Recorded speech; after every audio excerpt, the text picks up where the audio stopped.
तो 10,000 वर्ल्ड के पिछले एपिसोड में हमने देखा कि लिन फैंग सभी डीमंस को फाइट में हराकर मिस यांग को वहां पर बचा लेता है और अब मिस यांग लिन फैंग को थैंक्स करते हुए उसे अपनी यांग फैमिली में इनवाइट करती है, जिसके लिए लिन फैंग तैयार हो जाता है और अब वह मिस यांग के साथ उनके फ्लाइंग शिप पर बैठकर यांग फैमिली की ओर जाने लगता है। और अब हमें दिखाया जाता है कि लिन फैंग मिस यांग और उस लड़की के साथ बैठकर एक जगह पर बातें कर रहा होता है। वहीं पर वह छोटी लड़की लिन फैंग को बता रही होती है कि यांग फैमिली के सभी लोग ग्रेट गॉड वर्ल्ड से यहाँ पर आए हैं और उनके यूनिवर्स में 3000 स्मॉल वर्ल्ड और 33 हेवन हैं। पर फिर एक दिन डार्क वर्ल्ड के डीमंस ने उनके यूनिवर्स पर अटैक कर दिया और धीरे धीरे करके वह सभी स्मॉल वर्ल्ड और हेवन के ऊपर कब्जा करने लगे, जिससे वहां पर एक बहुत बड़ी वॉर की शुरुआत हुई, जिस वॉर में कई सारे इमॉर्टल्स मारे गए। पर किसी तरह यांग फैमिली के लोगों ने सभी पावरफुल डीमंस को कैद कर लिया और वह सभी लोग उन डीमन को लेकर इस फॉरबिडन एरिया में आ गए और पिछले 1 लाख सालों से उन्होंने सभी डीमंस को यहीं पर कैद करके रख रखा है। और उन सभी डीमंस के साथ साथ वह सभी लोग भी इसी फॉरबिडन एरिया के अंदर कैद है। अब यह सुनते ही लिन फैंग सोचने लगता है, मुझे तो लग रहा था कि मेरे गुसेन कॉन्टिनेंट की हालत खराब है, पर इन लोगों की स्टोरी सुनने के बाद मुझे ऐसा लग रहा है कि इनकी हालत मेरे गुसेन कॉन्टिनेंट के लोगों से भी ज्यादा खराब है। तभी वह लड़की बोलती है, हमारे फैमिली के 3 ग्रेट एंसेस्टर पिछले 1 लाख सालों से हेवनली पैलेस को गार्ड कर रहे हैं, क्योंकि सभी पावरफुल डीमंस उसी हेवनली पैलेस के अंदर कैद है और वह और उसके यांग फैमिली के बाकी सभी यंगस्टर इस फॉरबिडन एरिया से बाहर निकलकर आउटसाइड वर्ल्ड भी देखना चाहते हैं, पर उन डीमंस की वजह से वह यहाँ से बाहर नहीं जा सकते हैं। अब सीन शिफ्ट होता है और हमें एक जगह पर साउटियान को बेहोश पड़ा दिखाया जाता है। वहीं पर उसका डिवाइन ड्रैगन स्वॉर्ड उसे उठाने की कोशिश कर रहा होता है। तभी साउटियान उठते हुए बोलता है, मास्टर लिन फैंग, मैं आखिर यहाँ पर कितनी देर से सो रहा हूँ, आखिर आपने मुझे उठाया क्यों नहीं। तभी डिवाइन ड्रैगन स्वॉर्ड बोलता है, मास्टर साउटियान, मास्टर लिन फैंग यहाँ पर नहीं है। यह सुनते ही साउटियान परेशान हो जाता है और बोलने लगता है, अगर मास्टर यहाँ पर होते तो मैं थोड़ी देर और आराम कर सकता था और अब मुझे यहाँ पर मास्टर लिन फैंग को ढूंढना होगा। यह सच में सरदर्द वाला काम है।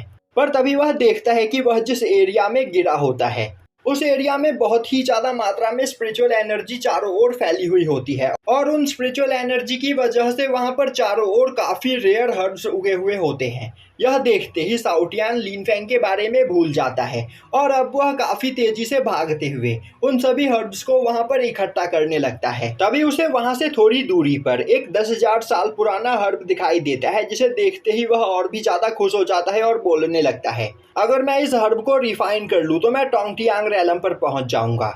यह बोलते हुए वह अपने ड्रैगन स्वॉर्ड को उस हर्ब को लाने के लिए भेजता है। अब वह ड्रैगन स्वॉर्ड जैसे ही उस हर्ब को उखाड़ने वाला होता है, उसके ऊपर एक लाइटनिंग स्ट्राइक होती है, जिससे डरकर वह भागते हुए वापस से साउटियान के पास आ जाता है। और अब वह डिवाइन स्वॉर्ड बोलता है, मास्टर, मुझे यह एरिया कुछ ठीक नहीं लग रहा है। शायद से हम जिस एरिया में मौजूद है वह किसी का स्पिरिचुअल गार्डन है और उसी ने यहाँ पर इन सभी हर्ब्स को उगाया है, तो हमें यहाँ से भागना चाहिए। साउटियान बोलता है, मैं बस यहाँ से हर्ब कलेक्ट कर रहा हूँ, कोई गलत काम नहीं कर रहा, तो मैं आखिर यहाँ से डरकर क्यों भागूं। तभी काफी तेजी से उड़ते हुए 2 लोग उस जगह पर आ जाते हैं और अब उनमें से एक लड़की डिवाइन ड्रैगन स्वॉर्ड को देखते हुए अपने मास्टर से बोलती है, मास्टर, यह स्वॉर्ड मुझे बहुत ही ज्यादा पसंद आया। तभी उसका मास्टर बोलता है, तुमने बिल्कुल सही कहा, यह स्वॉर्ड कमाल का है। अभी तुमने एक काफी पावरफुल अटैक इसके ऊपर किया था और अगर यह कोई नॉर्मल स्वॉर्ड होता तो अब तक यह डिस्ट्रॉय हो चुका होता, पर तुम्हारे अटैक को खाने के बाद भी यह यहाँ पर बिल्कुल सेफ है और तो और इसके अंदर एक स्वॉर्ड स्पिरिट भी है, तो जरूर यह कोई होली लेवल वेपन होगा। तभी वह लड़की बोलती है, यंग मास्टर, यह होली लेवल वेपन तो आपके पास होना चाहिए। अगर यह वेपन आपको यहाँ पर मिल जाए तो आपकी पावर और भी ज्यादा बढ़ जाएगी। तभी वह ड्रैगन स्वॉर्ड उड़ते हुए साउटियान के पास आ जाता है और बोलता है, मास्टर, अब हमें यहाँ पर क्या करना चाहिए, क्या हम यहाँ से भाग जाए। तभी उस लड़की की नज़र साउटियान के ऊपर पड़ती है, जिसे देखते ही वह बोलती है, यह तो एक स्पिरिचुअल बर्ड है, तो फिर क्यों ना हम इसे अपना पेट बना ले। यह बोलते हुए वह साउटियान के ऊपर अटैक करके उसे पकड़ने की कोशिश करती है, पर तभी साउटियान उसके अटैक को डिस्ट्रॉय करते हुए वहां पर चारों ओर धुआं ही धुआं फैला देता है। अब वह दोनों लोग वहां पर नीचे साउटियान को पकड़ने के लिए आते हैं, पर धुएं के अंदर साउटियान और वह ड्रैगन स्वॉर्ड उन दोनों को काफी बुरी तरीके से मारते हैं। तभी वह पर्सन खड़ा होते हुए बोलता है, आखिर तुम हमारे ऊपर छिपकर क्यों अटैक कर रहे हो? अगर तुम में हिम्मत है तो मुझसे आमने सामने की फाइट करो। यह बोलते हुए वह अपने एनर्जी प्रेशर को रिलीज करते हुए वहां से धुएं को हटा देता है। तभी साउटियान बोलता है, तो तुम मुझसे फाइट करना चाहते हो, ठीक है। यह बोलते हुए वह अपने ड्रैगन स्वॉर्ड को उस लड़की के ऊपर अटैक करने के लिए आगे भेजता है, जो देखते ही वह लड़की काफी ज्यादा डर जाती है। पर तभी वह पर्सन बीच में आते हुए अपने पास से एक ट्रेजर निकालकर उस अटैक को ब्लॉक करने की कोशिश करता है। पर डिवाइन ड्रैगन स्वॉर्ड के सामने उसका वह ट्रेजर नहीं टिक पाता है और एक ही अटैक में डिस्ट्रॉय हो जाता है। अब यह देखते ही वह पर्सन बोलने लगता है, मैं तो सोच रहा था कि यह कोई होली लेवल वेपन है, पर यह एक डिवाइन लेवल वेपन है। यह वेपन जरूर मेरे पास होना चाहिए, पर यह स्पिरिचुअल बर्ड बहुत ही ज्यादा पावरफुल है, तो अभी मैं इससे फाइट नहीं कर सकता हूँ। तो थोड़ी देर के बाद मैं अपने कुछ साथियों को लेकर इसे पकड़ने के लिए वापस आऊंगा। यह बोलते हुए वह एक तिलिस्मन का यूज करते हुए टेलीपोर्ट होकर वहां से भागने की कोशिश करता है। पर तभी साउटियान वहां पर चारों ओर एक बैरियर बना देता है। अब उस बैरियर के अंदर वह दोनों लोग कैद हो जाते हैं। अब वह पर्सन उस बैरियर को डिस्ट्रॉय करके वहां से भागने की कोशिश करता है, पर उसके अटैक का बैरियर के ऊपर कोई भी असर नहीं हो रहा होता है। तभी साउटियान अपने स्वॉर्ड को बाहर निकालते हुए दोबारा से उस पर्सन के ऊपर अटैक कर देता है। तभी वह पर्सन अपने मार्शल सोल को बाहर निकालते हुए साउटियान के अटैक को ब्लॉक करने की कोशिश करता है, पर उसका मार्शल सोल वहां पर डिस्ट्रॉय हो जाता है, जिससे वह और उसकी साथी काफी ज्यादा घायल हो जाते हैं। अभी ड्रैगन स्वॉर्ड सामने आते हुए बोलता है, बेवकूफो, तुम्हें क्या लग रहा था तुम मुझे यहाँ पर कंट्रोल कर सकते हो, जिसके बाद मैं तुम्हें अपना मास्टर मान लूंगा? मुझे यहाँ पर कंट्रोल करना इतना भी आसान नहीं, तो अब मरने के लिए तैयार हो जाओ। यह बोलते हुए वह उस पर्सन के ऊपर अटैक करने के लिए आगे बढ़ता है, जो देखते ही वह पर्सन काफी ज्यादा डर जाता है और अब वह अपने पास से एक जेड निकालते हुए अपने ग्रैंडफादर को वहां पर मदद करने के लिए बुलाता है। तभी एक पोर्टल के अंदर से उस पर्सन के ग्रैंडफादर बाहर निकलते हैं और अब वह डिवाइन ड्रैगन स्वॉर्ड के ऊपर अटैक करते हुए उसे घायल कर देते हैं। तभी वह ड्रैगन स्वॉर्ड चिल्लाते हुए बोलता है, छिपकर क्या अटैक कर रहे हो? हिम्मत है तो मेरे सामने आओ, मैं तुम्हें तुम्हारी औकात दिखा देता हूँ। अभी वह ओल्ड मैन वहां पर सामने आते हुए बोलता है, तुम सच में एक कमाल के स्वॉर्ड स्पिरिट हो, पर तुमसे भी ज्यादा कमाल का यह स्पिरिचुअल पेट है, जिसने यहाँ पर एक डिवाइन लेवल स्वॉर्ड को मास्टर किया है। और मैं मानता हूँ कि तुम दोनों एक साथ बहुत ही ज्यादा पावरफुल हो, पर तुम दोनों मेरे सामने नहीं टिक पाओगे। यह बोलते हुए वह अपनी पावर को रिलीज करता है। तभी साउटियान बोलता है, मुझे नहीं पता कि तुम किस फैमिली से बिलोंग करते हो और तुम किस फैमिली के एंसेस्टर हो, पर मैं तुम्हें यह बताना चाहता हूँ कि अगर तुम मुझसे उलझोगे तो बहुत पछताओगे, और अगर अभी मेरे मास्टर यहाँ पर होते तो अब तक तुम्हारी कल्टीवेशन डिस्ट्रॉय हो चुकी होती, पर उनकी गैर मौजूदगी में मैं यहाँ पर तुम्हें पनिश करूंगा। तभी वह पर्सन उड़ते हुए उस ओल्ड मैन के पास आते हुए बोलता है, ग्रैंडफादर, मुझे वह डिवाइन स्वॉर्ड चाहिए, तो प्लीज उसे कंट्रोल करने में आप मेरी मदद करिए।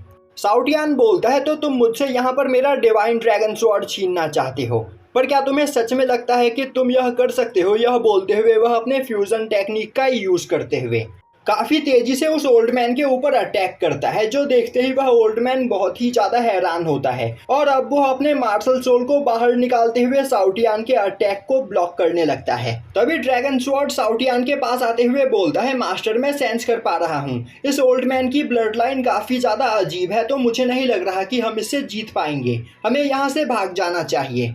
पर तभी वह ओल्ड मैन अपनी ब्लड लाइन पावर का यूज करते हुए साउटियान के अटैक को डिस्ट्रॉय करते हुए उसे वहां पर घायल कर देता है और अब वह अपने पास से एक स्पिरिचुअल बॉटल बाहर निकालते हुए साउटियान के फ्यूजन स्वॉर्ड को अपने कब्जे में लेने की कोशिश करता है। यह देखते ही साउटियान गुस्से में चिल्लाते हुए बोलता है, ओल्ड मैन, तुम्हें नहीं पता कि तुम यहाँ पर कितनी बड़ी गलती कर रहे हो। और अब वह अपने हेवनली फ्लेम की पावर का यूज करते हुए अपने फ्यूजन स्वॉर्ड को ओल्ड मैन की पकड़ से छुड़ाने की कोशिश करता है। यह देखते ही वह ओल्ड मैन हंसने लगता है और बोलता है, एक स्पिरिचुअल पेट यहाँ पर हेवनली फ्लेम का यूज कर सकता है, तुम सच में बहुत ही ज्यादा इंटरेस्टिंग हो और मुझे यह बात समझ में आ गई है कि तुम्हारी कीमत किसी भी ट्रेजर से बहुत ही ज्यादा है। यह बोलते हुए वह अपनी पावर को बढ़ाते हुए पहले साउटियान के फ्यूजन स्वॉर्ड को अपने कंट्रोल में लेता है, जिसके बाद वह एक तिलिस्मन का यूज करते हुए साउटियान को भी वहां पर कैद कर लेता है और अब वह साउटियान को अपने पास लाते हुए बोलता है, मैंने तुम्हारे जितना पावरफुल स्पिरिचुअल बीस्ट कभी नहीं देखा। तभी उस ओल्ड मैन का ग्रैंडसन उसके पास आते हुए उसकी तारीफ करने लगता है और बोलता है, ग्रैंडफादर, आपने इतने पावरफुल बीस्ट को यहाँ पर थोड़ी ही देर में अपने कब्जे में ले लिया। आप सच में कमाल के हो। तभी साउटियान बोलता है, तुम लोगों को नहीं पता कि तुमने यहाँ पर कितनी बड़ी गलती की है, और तो और तुम मुझे यहाँ पर कैद करना चाहते हो। अगर मेरे मास्टर को इस बारे में पता चला तो वह तुम्हारी पूरी फैमिली को डिस्ट्रॉय कर देंगे। इसके बाद तुम मेरे पैरों में गिरकर अपनी जान की भीख मांगोगे। पर वह ओल्ड मैन साउटियान की बातों को इग्नोर करते हुए अपने ग्रैंडसन से बोलता है, बच्चे, यह स्पिरिचुअल पेट बहुत ही ज़्यादा पावरफुल है, तो अगर तुम इसे टेम कर लेते हो तो फ्यूचर में यह तुम्हारा सबसे ज़्यादा पावरफुल सबऑर्डिनेट बन सकता है। यह सुनते ही वह पर्सन काफ़ी ज़्यादा खुश हो जाता है और बोलता है, मास्टर, आपको परेशान होने की कोई ज़रूरत नहीं। मैं कुछ भी करके इस मॉन्स्टर को यहाँ पर टेम कर लूँगा, जिसके बाद मेरी पावर और भी ज़्यादा बढ़ जाएगी। और अब वो अपने पास से कई सारे ट्रेजर को बाहर निकालते हुए साउटियान को वहाँ पर टेम करने की कोशिश करने लगता है। यह देखते ही साउटियान काफ़ी ज़्यादा डर जाता है और अब वो अपनी टेलीपैथी से चिल्लाते हुए बोलता है, मास्टर लिनफेंग, आप कहाँ पर हो? प्लीज़ मुझे बचाओ, यहाँ पर मेरी जान खतरे में है। अब लिनफेंग को जैसे ही साउटियान की आवाज़ सुनाई देती है, वह अपनी जगह से उठकर खड़ा हो जाता है। वहीं पर अब वह काफ़ी गुस्से में होता है। जो देखते ही मिस यान बोलती है, लिनफेंग, क्या यहाँ पर कोई प्रॉब्लम है? लिनफेंग बोलता है, मेरा स्पिरिचुअल पेट यहाँ पर किसी खतरे में फंसा हुआ है, तो मुझे जल्द से जल्द उसके पास जाना होगा। तभी वह लड़की बोलती है, ब्रदर लिनफेंग, तो क्या आपके पास एक स्पिरिचुअल पेट भी है? मुझे बताओ आखिर वह कहाँ पर है। तभी लिनफेंग उस टेलीपैथी के सिग्नल को वहाँ पर ट्रेस करने लगता है और अब वह बोलता है, मुझे एग्जैक्ट लोकेशन तो नहीं पता, पर वह यहाँ पर आसपास ही मौजूद है। तभी मिस यांग खड़ी होते हुए बोलती है, तुम्हें परेशान होने की कोई जरूरत नहीं। तुम्हारे स्पिरिचुअल पेट को ढूंढने में मेरे फैमिली के लोग यहाँ पर तुम्हारी मदद करेंगे। यह सुनते ही लिनफेंग मिस यांग को वहाँ पर थैंक्स करता है। जो देखते ही मिस यांग शर्माने लगती है। ही वह लड़की मिस यांग के मजे लेने लगती है और बोलती है, आपको सच में ब्रदर लिनफेंग पसंद है ना?